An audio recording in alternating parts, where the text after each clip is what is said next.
Welcome to Career Practitioner Conversations. This podcast is presented by the National Career Development Association. I'm Melissa Venable, NCDA Director of Professional Development, and I'm excited to introduce the first of a Career Practitioners of Tomorrow series of episodes recorded by NCDA's Diversity Initiatives and Cultural Inclusion Committee. Thanks for listening. Hello, everyone, and welcome to the Career Practitioners of Tomorrow podcast. This is the first in a four-part series podcast and professional development materials for graduate students preparing to work in career development and for new practitioners in career coaching and job search services. I'm Denise Felder, a workforce equity advocate with nearly 20 years experience supporting unemployed and underemployed teens and adults of all ages. I'm also the Associate Director of Career Services at the University of Minnesota's College of Education and Human Development. I'll be your moderator for today's discussion with Dr. Talley, Director of Career Development at the University of South Florida, and Dr. Natasha Barnes-Gwynn, owner of I.O.U. Consultation, LLC, and clinical faculty with Southern New Hampshire University. Let's start our conversation with you, Dr. Barnes-Gwynn. Please introduce yourself and tell us about the sponsors of this podcast, the National Career Development Association's DICI committee. Thank you, Denise, and thank you all for having me, and thank you to everyone who is tuning into this podcast. So I am Dr. Natasha Barnes-Gwynn, and as it relates to NCDA, I am one of the co-chairs for the Diversity Initiatives and Cultural Inclusion Committee with NCDA, helping people to navigate career development spaces as it relates to diversity, equity, inclusion, belonging, and acceptance. We have 4 subcommittees. The Online Resources Committee provides online resources with diversity, equity, and inclusion materials. We have our training subcommittee who sponsors the DEI symposium at the NCDA conference. We have our publishing committee, making sure that we're able to get information out about diversity, equity, and inclusion. And then we have this wonderful committee that is new. And we're so glad that you and Dr. Talley have agreed to take it on. And it is basically focusing on new practitioners and graduate students and providing information to questions many of them may have as it relates to the work that we do. Wonderful, thank you. And Dr. Talley, would you like to introduce yourself and talk more about the Career Practitioners of Tomorrow committee and how it came to be? Thank you, Denise. And I'm truly honored to join this conversation. The Career Practitioners of Tomorrow, of what we now call CPT, emerged from an important gap many of us notice across our profession. We realized that graduate students, new career counselors, and workforce developers and early career practitioners were entering the field during one of the most unpredictable labor market periods in recent history. At the same time, they were navigating new expectations around technology, cultural responsiveness, and data-driven decision-making. CPT was created as a supportive bridge, one that helps emerging professionals build confidence, strengthen their identity as career practitioners, and deepen their understanding of changing the world of work. Our mission is to offer a grounded, inclusive, and forward-thinking learning space where new practitioners can ask bold questions, explore new tools, and develop the mindset needed to thrive in a transforming economy. Ultimately, CPT exists because the next generation of career professionals deserves strong mentorship, structured development, and a community that believes in their ability to lead with purpose.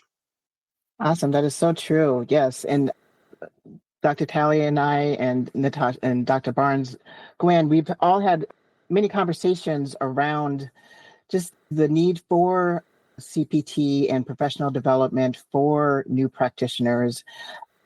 And as Dr. Talley said, in these kind of turbulent times, as I've said many times, we're living in turbulent times. And the economy has gone through a lot of changes and continues to go through changes. And there's so many factors that are not just affecting our jobs search, but also affecting our job seekers, but also affecting how we do our jobs as well. We are really focusing our podcast and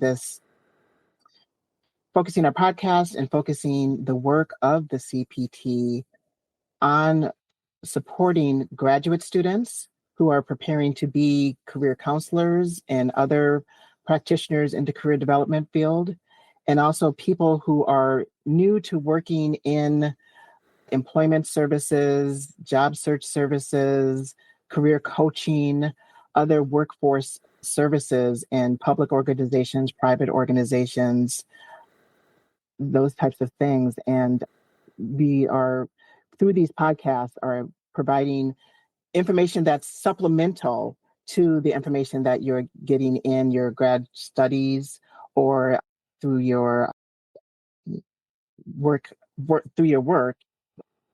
that is really going to help us and help you to shape the job seekers for the next couple of years. And again, this is a high priority for the DICI committee. And Dr. Barnes-Gwynn, you wanted to say a little bit more about that? Okay, I'll ask you a little bit more later. One of the big factors that is changing how people look for work and how people are working is technology. Dr. Talley, I know you have a lot of passion, and I love hearing you talk about the rapid changes that are happening specifically around AI. Could you talk a little bit about that? Absolutely. We'll be glad to. When we talk about the shifts in the workplace, technology is one of the most powerful forces that is shaping our profession. Artificial intelligence, automation, remote work, and digital hiring platforms are transforming how individuals explore careers, showcase their skills, and access opportunities. For practitioners, this means our roles are expanding. We're not only career guides, we're also navigators of the digital. We help students interpret labor market data, understand algorithms that screen resumes, build digital portfolios, and develop competencies that prepare them for hybrid and rapidly evolving work environments. But technology also represents equity concerns. Not everyone has equal access to AI tools, digital literacy training, or supportive networks. As career professionals, we must ensure that technology doesn't widen the gap, it should close them. That requires intentional design, inclusive coaching strategies, and continuous professional development. Our challenge and our opportunity is to use technology not just efficiently, but ethically, equitably, and with humanity at the center. Technology is such an important part of diversity, is an important part of everything that we do, but that access to technology, as you said, is a DEI issue. Having access to technology, being able to use technology, and for us as career practitioners to be able to help people to use technology is really important. Dr. Barnes-Gwynn, why is the DICI committee concerned with professional development of new career practitioners? Just piggybacking a little bit off of what Dr. Talley just talked about. When it comes to technology, we oftentimes think, of new practitioners being young people or people that are just graduating college and things of that nature. But just one of the situations that we could be looking at as far as technology is concerned, age is a piece of diversity, equity, and inclusion. And when it comes to the DICI committee, those are some of the areas that we focus on. I think a lot of times we get caught up on race And we see that as our lens for diversity. We have a very limited view of diversity, equity, and inclusion. And so the DICI committee wants to bring attention and wants to advocate for the different cultural backgrounds that exist under the umbrella of DEIBA. And when it comes to the diversity initiatives and cultural inclusion committee, we have 4 subcommittees that zoom in on different ways that we can target new professionals, graduate students. We've got online resources where we provide materials for members and non-members. If you're not a part of NCDA, you're thinking about becoming a part of NCDA, that is an area where you can go and get resources. If you're writing papers, if you're starting your job and you're trying to figure out how to work with different populations, we've got resources available. We have an informed practices committee where we are constantly putting publications out through NCDA and through other organizations where we are talking about career efforts, the career issues, and providing information about different practices that are evidence-based and can be used to help up-and-coming professionals. We have our training subcommittee that puts on the DEI symposium through our NCDA conference. And so we're super excited about the work that's being done there. And we are also elated to have our newest committee, the Career Practitioners of Tomorrow, that really zooms in and puts that lens on the graduate population and new professionals. So we're concerned about this as a committee because these are the people that are actually doing the work or preparing to do the work. And as the landscape changes, we have to change as well. And we have to understand that we're bringing people into a space that is new to them, and they're going to face new issues. And so we have to maintain current in how we address these things and helping to prepare the people that are coming after us to continue to address these things. Advocacy is one of our biggest components. And so it's very important to us as a committee that we're able to prepare new professionals, graduate students, to advocate not only for themselves, but for their clients and for the profession. Yeah, absolutely. As the landscape changes, we need to change as well.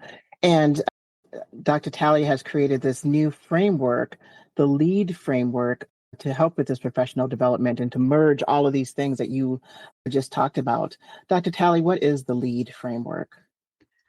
I'm so excited to introduce this framework, which serves as a guiding philosophy for CPT and for how new career practitioners can build an intentional professional foundation. L.E.A.D. The L stands for legacy. Legacy is about impact. It reminds us that the work we do shapes future generations, whether we are supporting a first-generation student, retraining an adult learner, or designing programs that strengthen a community. Our work leaves a footprint. We must lead with integrity, curiosity, and purpose. The E stands for equity. Equity requires us to remove barriers, systematic and structural and interpersonal. A practitioner committed to equity ensures fairness in career advising, access to resources, and culturally responsive practices. Equity isn't a side topic, it's central on how we design and deliver career development. The A stands for advocacy. Advocacy means using our voices and our platforms to push for policies, programs, and workplace practices that support all members of the workforce. Advocacy may look like coaching employers on inclusive hiring, helping students articulate their needs, or amplifying communities that have historically been unheard. D stands for development. Development is ongoing, ours and our clients. The labor market changes too quickly for us to stay still. Professional growth requires continuous learning, embracing innovation, and building flexible, evidence-based coaching strategies. L.E.A.D is more than a framework. It is a mindset for how career practitioners can operate with courage, compassion, and clarity in a rapidly shifting world. Yes, and this L.E.A.D framework is really helping us and really guiding what we're doing in these podcasts. So again, it's being a part of the Career Practitioners of Tomorrow. You're new practitioners are gaining more than what they're getting in their grad programs, more than what they're getting in the workplace. We're filling in those gaps so that we can work as social justice advocates and work with all of our clients who are facing a lot of different challenges based on their identities and just based on everything that's going on in the world. Dr. Barnes-Gwynn, why is it important for career practitioners, all career practitioners, not just new practitioners, to prioritize social justice in their work? I would say that social justice is our work. And so it's not just prioritizing it, it's living it. It's understanding that it is the work that we do. If we are working with any population that is diverse, that is different than us, any population that's underserved, any population that falls under that DEI umbrella, social justice is a part of what we do. It is the work that we do. We have to make sure that we are focusing on and prioritizing the advocacy of different groups that may or may not be able to advocate for themselves. We all understand that we have privileges in some space or another. And so being able to exercise the privileges that we have so that we can help those who may not have those same privileges is super important to the work that we do. Just a framework that I live by and I teach by and I encourage as we continue to do this work is when it comes to social justice work, we have to have an awareness. And sometimes that awareness is self-awareness, understanding if we're perpetrating any of these stereotypes or any of the biases that we're trying to prevent and overcome is important. We need to see ourselves and see if there's things that we need to change so that we can continue to do this good work. The next piece of it after awareness is having knowledge. And so it's not just enough to be aware. It's not just enough to know that there's a problem somewhere. We've got to go gain the knowledge necessary. And these CPT podcasts are going to be one of the pieces that new practitioners and practitioners that are in the profession, because sometimes we just need a re-up. We need to reevaluate ourselves. And gaining that knowledge is important. Understanding where the issues lie is important. So another reason why the DICI committee is so important, because there's so many areas to gain knowledge and understanding about the different issues that are out there when it comes to career development. And then the last part is skills. And so I think the CPT podcast series is definitely lending to that as well, because not only are we discussing knowledge-based things, but we're talking application. And a little earlier, you said that we're filling in the gaps, but I also like to think we're bridging gaps between knowledge and application, because sometimes it's not necessarily that I don't know and that I can't do. I just need to be able to pull it all together. And so I think these podcast series are also going to assist in that social justice piece of what we do, is going to assist in developing those skills necessary to keep social justice at the forefront and continue to do this great work. Yes, absolutely. This podcast series, I'm really excited about it. So we have 3 more podcasts coming up.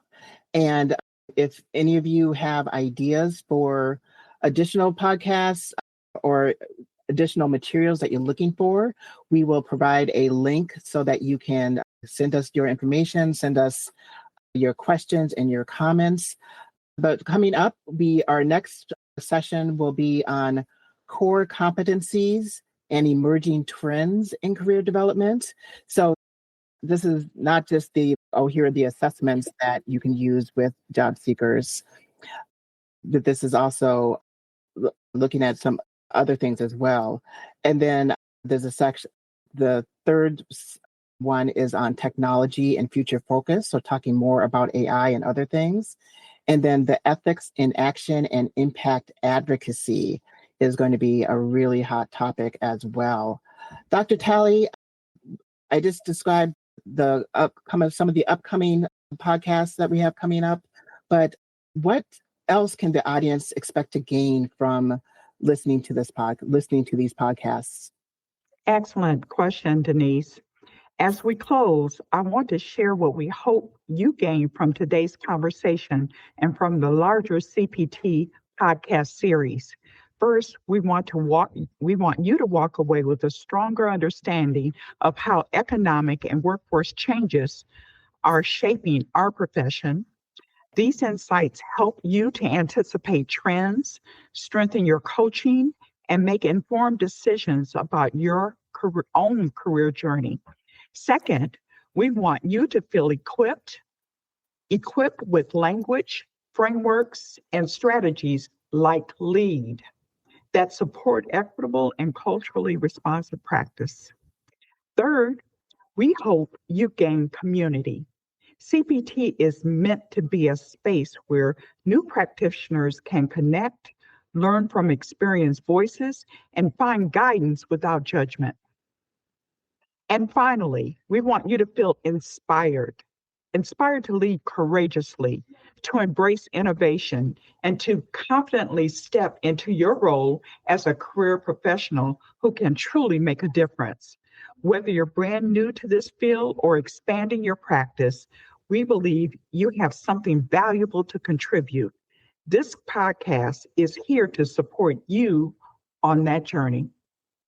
Absolutely. These podcasts are here to support you, and many of our fabulous presenters that we have coming up will be here to support you as well. So if you are an NCDA member and if you are part of the DICI committee, you will have greater access to our presenters in terms of possible mentorship, in terms of just getting more resources from our presenters. And believe me, we have some wonderful experts and to be here ready to bring you into our community of practice. Also, another way of learning through these podcasts and through the Career Practitioners of Tomorrow group is we have projects that are related to each podcast. So additional learning to be done in between each podcast, and that you can connect with the learning that you're doing in your graduate programs or connect with other professional development that you are doing. You'll receive links to materials after this podcast when you see this podcast. And one of those links will be to the project for this session 1, which is social mobility and economic disparities. If you want to do some further reading just to ground yourself on some of the history and current issues revolving around social mobility and economic disparities in the United States, all of the content, for at least for today's podcast, is related to the United States workforce. And there's some work for you to do if you want to do it. So again, we're providing opportunities for you to learn and for you to grow with the career practitioners of tomorrow. And we're going to wrap up right now. And I just want to thank Dr. Barnes-Gwynn for being with us today. And Dr. Talley, you'll be seeing her again in our future podcasts. And if you do have questions, we have contact information for you to send those in. And we just look forward to being a part of your journey, your learning journey, and for all of us to learn from each other.